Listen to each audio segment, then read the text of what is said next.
Good morning, everybody. The Deputy AG, Rob Duncan, and the Chief Humphreys are here today, and we're excited to have gotten a tour of the wellness facility done by the Police Foundation. I was glad nobody challenged me to a bench press contest because I'd hate to show up, these young policemen on how much we can bench press. Actually, just joking. I think I would lose most of those. But it's great to be here and great to see this amazing facility.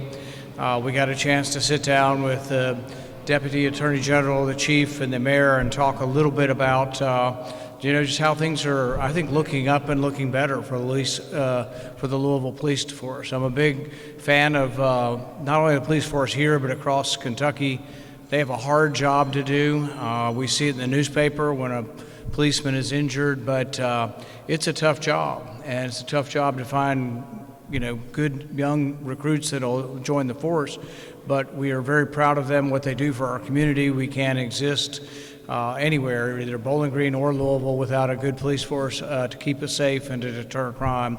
I'm excited about the opening of this new force, and I'll turn it over to the Deputy Attorney General if you have a remark.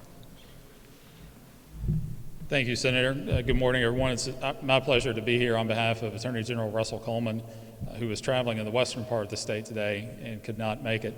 As Senator Paul said, this is a wonderful facility that helps support the men and women of law enforcement and of fire and EMS and all manner of public safety.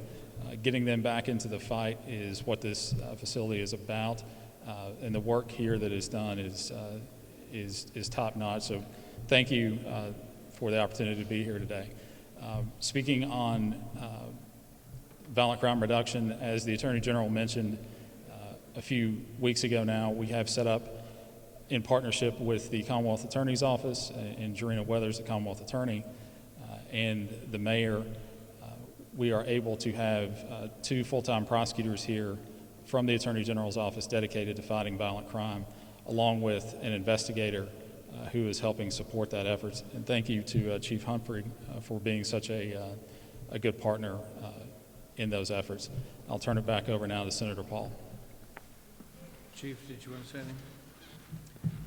Yes, thank you, Senator Paul. And I'll just say that the Summit Wellness Center is pivotal for us. You'll see today that there are 16 recruit applicants in the testing process that are here today right now that have applied for us. And understanding what this means to have this type of facility that no one else in the country has, keeping people safe is our primary duty. And as leadership between the Mayor's office and our partnerships with the community, we are here to take care of the people that take care of people, and we need officers who are healthy physically, spiritually, mentally, emotionally, and financially to be able to go out there and feel comfortable doing their job, knowing that their city and their police department is behind them doing that tough work. And so this partnership is absolutely amazing, and I appreciate the Senator for coming today and seeing what we have going on, because the continued support going forward is going to be very, very important for us. So thank you, Senator. Thank you. Since I first entered office, one of the things about Louisville and the police force is they've always provided protection as we come into town, and I appreciate that. I've never seen any hint of anything being partisan, Republican or Democrat. The mayor and I have a great relationship, and so I think there's a lot of good stuff that is going on with everybody wanting what's best for Louisville. And like I say, I'm proud of the Louisville police force and all they do for the community, and we'd be happy to take a few questions, but we'd kind of like them to be about either the wellness center or policing. How is it important for you to be here to see this in person and see how it's helping? Well, about a year ago, I came to the Police Foundation dinner that they do each year, raising money, and some of that money went into this facility.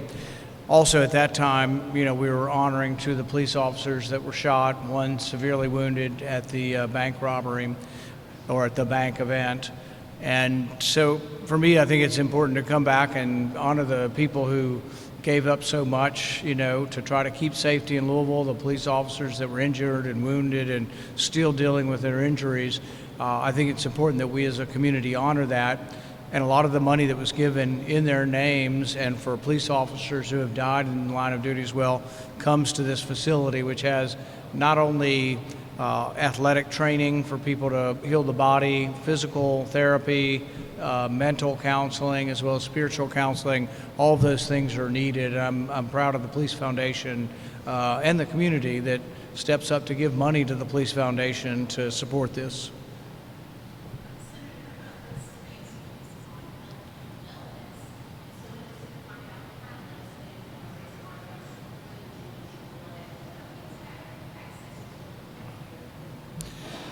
You know, most of this will be state because police forces interact more with the state. There's always different things that have federal money involved, but still the vast majority of it is state, and that's where it's located.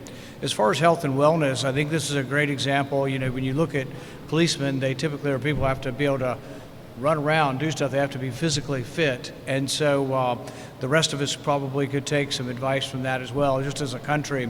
I think you're going to hear more about that from the federal government now, about all of us ought to have better diet, better fitness, and how it helps our mental well-being as well, as if we're in better shape. So I'm hoping that not only here in Louisville, but that there's going to be more of a national trend of talking about wellness. Thanks, everybody.